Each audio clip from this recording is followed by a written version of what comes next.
علی بھی اگلا سوال ہے، عموماً اہل سنت کے ہاں خصی جانور یعنی سیکشول ڈسیبل کی قربانی بڑے شوق سے کی جاتی ہے، جبکہ اہل تشیع ایسے جانور کی قربانی کو حرام سمجھتے ہیں، بلکہ اہل حدیث کا ایک فرقہ جماعت المسلمین بھی خصی جانور کی قربانی کو جائز نہیں سمجھتا۔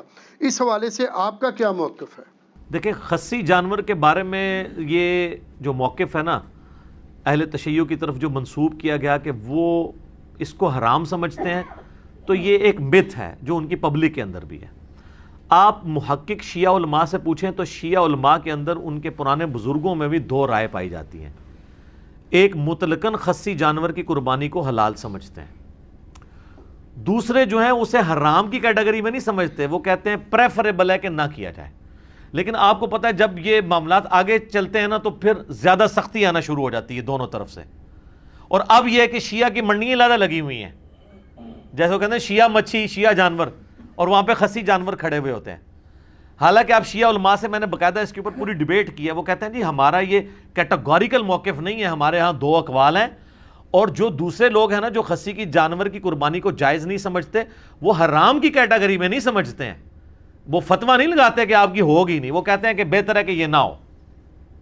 جماعت المسلمین والے تو خیر بہت سخت ہیں، اہل حدیث کا ہی ایک ٹوٹا ہوا ایک سب سیکٹ آپ کہہ لیں، اور وہ کہتے ہیں چونکہ یہ بھی ایک عیب ہے جو جانور کے اندر موجود ہے، وہ کہتے ہیں انسان میں اگر یہ عیب ہو خصی ہونا سیکچولی ڈسیبل تو یہ عیب ہے تو جانور میں کیوں نہیں ہے، یہ وہ لاجک پیش کرتے ہیں۔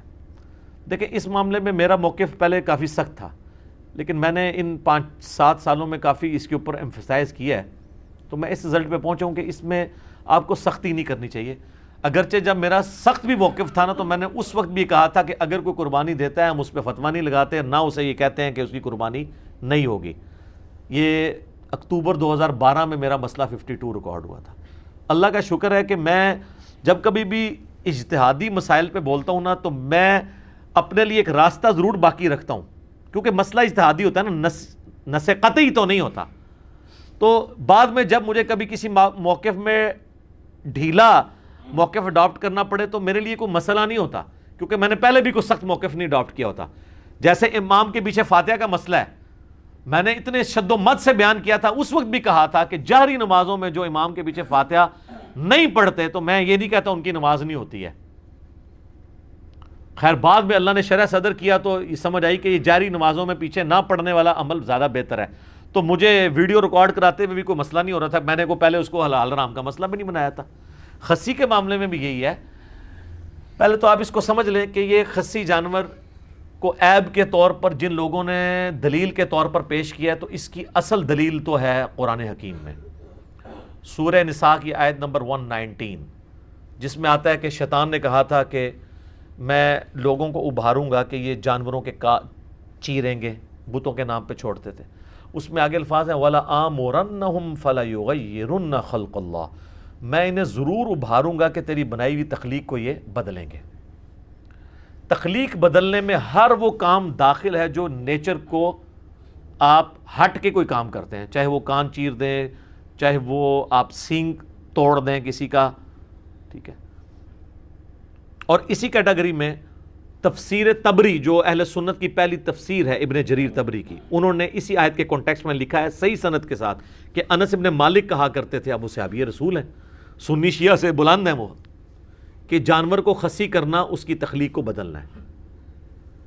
مصنف عبد الرزاق میں، المصنف ابن ابی شیبہ میں، سنن الکبریٰ البیہقی میں، سر ان 3 کتابوں کے نام یہ رٹ لیں آپ، یہ 3 کتابیں جس میں آپ کو صحابہ اور تابعین کے اعمال اور افعال مل جائیں گے۔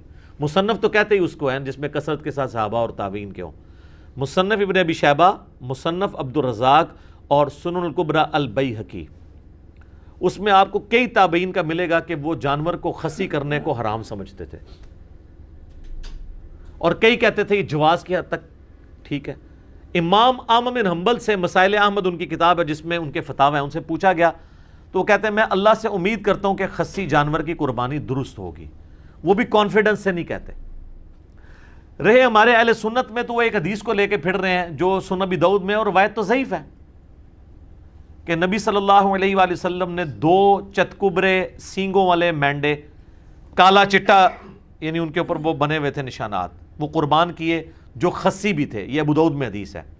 اس کا ایک حصہ تو صحیح مسلم میں ہے کہ آپ علیہ السلام نے 2 چتکبرے مینڈے سینگوں والے قربان کیے اور آپ نے ان کو پہلو کے بل لٹا کے ان پہ پاؤں رکھ کے بسم اللہ واللہ اکبر تکبیر پڑھ کے ان کو ذبح کیا.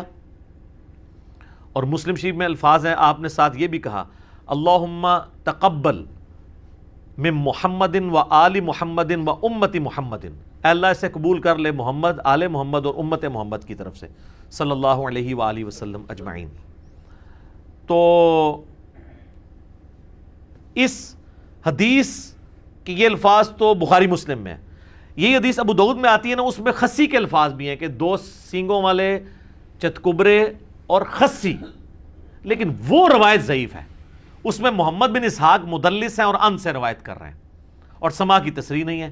اس لیے یہ حدیث مشکات میں جب آئی ہے نا, 1461 نمبر ہے مشکات میں 1461, اس کے فٹ نوٹ پہ شیخ زبیر صاحب نے لکھا ہے اس حدیث کے کانٹیکسٹ میں کہ یہ حدیث جو ہے وہ ضعیف ہے خصی والے الفاظ کے ساتھ, باقی سارے الفاظ ثابت ہیں. لہذا وہ زبیر صاحب کا جو پرانا کوئی حکم کہ یہ ابو داؤد میں لگا ہوا تھا نا, تو اس کو آپ چینج سمجھیں. وہ انوار الصحیفہ کے اندر جو سنن اربعہ کی تحکیم ہے اس میں بھی انہوں نے اس کو ضعیف کہا ہے. تو یہ حدیث تو ہے ضعیف. اب یہ محمد بن اسحاق تو مشہور مدلس ہے, اور اہل حدیث کے ہاں تو یہ مدلس ہونے کی وجہ سے ان کی روایت جو ہے ضعیف ہے, جو مسلم کے مقدمے میں ہے کہ مدلس کی ان والی روایت سما کی تصریح کے بغیر ضعیف ہے. رہے حنفی, تو حنفیوں کے ہاں تو محمد بن اسحاق ویسے ہی ضعیف راوی ہے. وہ کہتے ہیں صرف اس کی تاریخ میں باتیں لی جائیں گی کیونکہ امام المغازی ہے. سیرت ابن اسحاق پہلی سیرت کی کتاب یہی لکھی گئی ہے, انہوں نے ہی لکھی ہے. یہ تابعی ہیں, انس ابن مالک کے شاگرد ہیں. سیرت ابن شام اس کی تلخیص کی گئی ہے بعد میں امام ابن شام نے.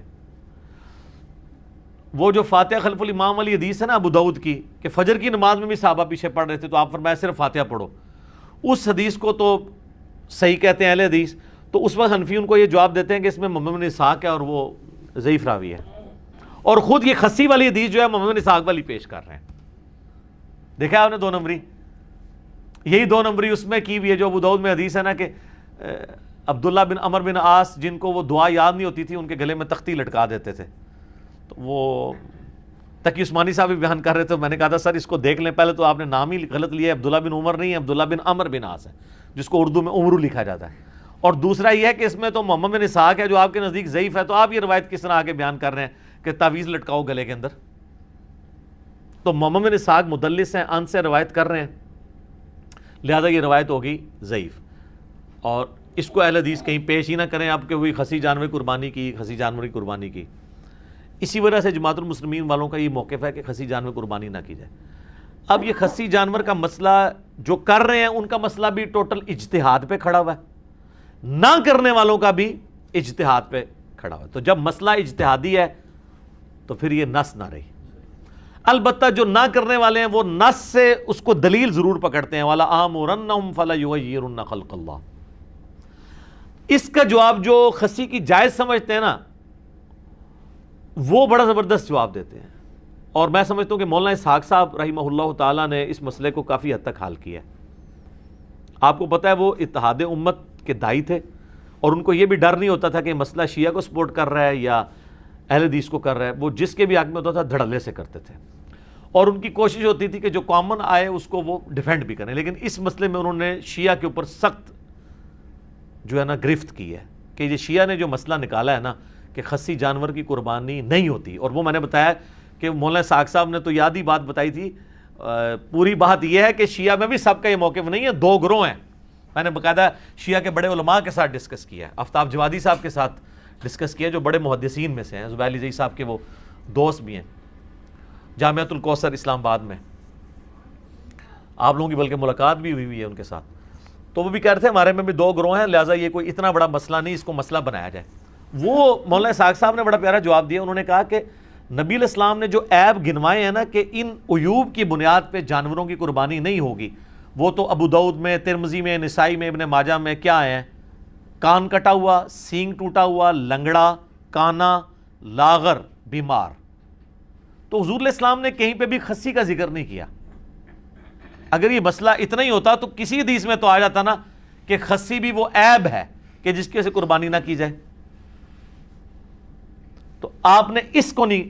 پھر انہوں نے مسئلہ حل کیا کہ خسی عیب ہے لیکن اس جانور کے لیے جو آپ نے ریپروڈکشن کے لیے رکھا ہوا ہے, جسے آپ اردو میں جفتی کروانا کہتے ہیں, تو اس کے لیے تو ظاہر ہے وہ عیب ہے.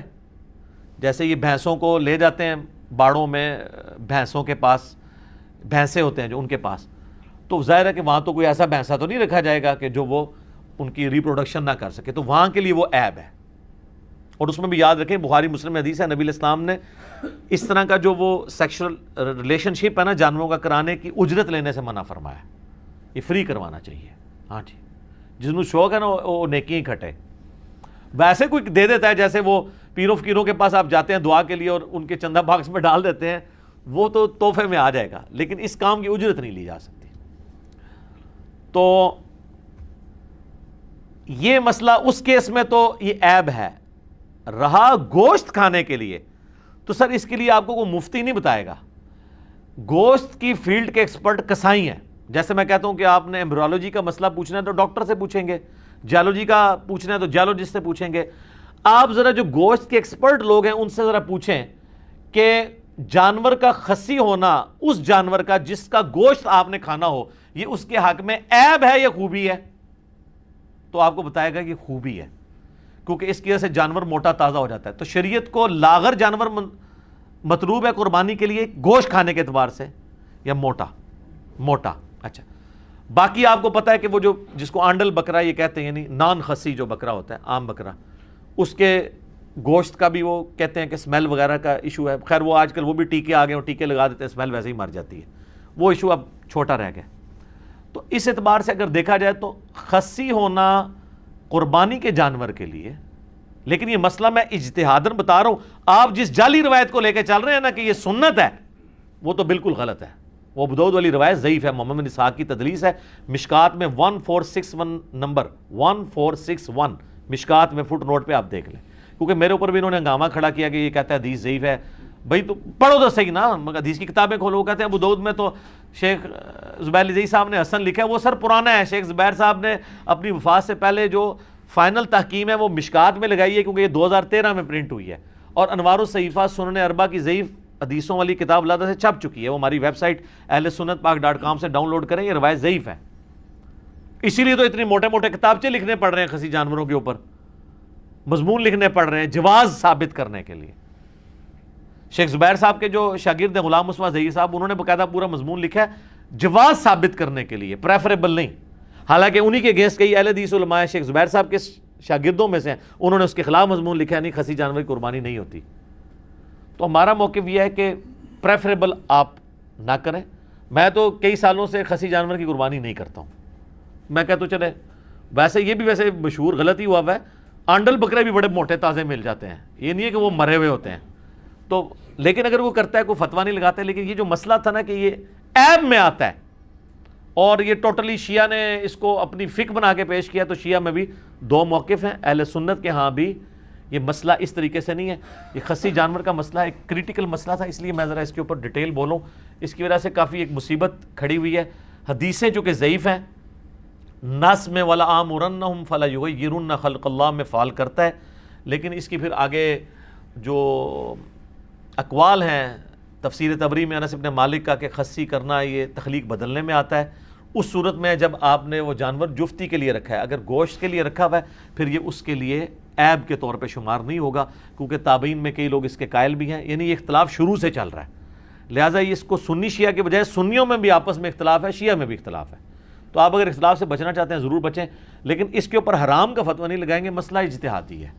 یہ وہ عیوب نہیں ہیں جن کو نبی علیہ السلام نے کیٹاگوریکلی مینشن کیا ہے, جو ابو داؤد ترمذی نسائی ابن ماجہ میں ہے, سینگ ٹوٹا ہوا, کان کٹا ہوا, لاغر, کانا, لنگڑا, اس میں یہ فعال نہیں کرتا ہے. لہذا جماعت المسلمین والے تھوڑا اس مسئلے میں غلوف کرتے ہیں, شیعہ میں بعض لوگ غلوف کرتے ہیں. اس غلوف سے بچیں.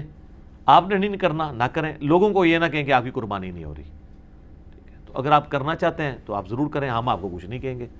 خود ہم کوشش کرتے ہیں کہ ہم خسی بکرے کی قربانی نہ کریں, ہم احتیاط والی سائڈ پہ رہتے ہیں. لیکن مسئلہ پھر میں بتا رہا ہوں یہ اجتہادی ہے, یہ نص والا مسئلہ نہیں ہے. ٹھیک ہے, اور اگر آپ دلائل کو اگر دیکھنا شروع کریں تو مجھے مولانا اسحاق صاحب کا موقف مضبوط لگا کہ جو گوشت کے لیے جانور ہے اس کا خصی ہونا اس کا عیب نہیں ہے، اور جو جفتی کے لیے جانور ہے اس کا خصی ہونا اس کا عیب ہے۔ تو تھنک آؤٹ آف باکس کریں تو آپ کو کئی ایک چیزیں خود بخود کلیئر ہو جاتی ہیں۔ لہٰذا یہ اجتہاداً میں اس کو سمجھ رہا ہوں کہ جائز ہے۔ نص جو ہے نا وہ روایت ابو داؤد والی کمزور ہے، آپ جہاں سے مرضی لیں وہ روایت کمزور ہے، اس کی جتنی اسناد ہے سب میں محمد بن اسحاق مدلس ہیں اور ان سے روایت کر رہے ہیں، تو اس کی بنیاد پہ نہیں بلکہ تابعین میں سے کچھ لوگوں کی بنیاد پہ اور باقی دلائل کو دیکھنے کے بعد یعنی اس کا جواز موجود ہے۔ ٹھیک ہو گیا جی؟ جزاکم اللہ خیر۔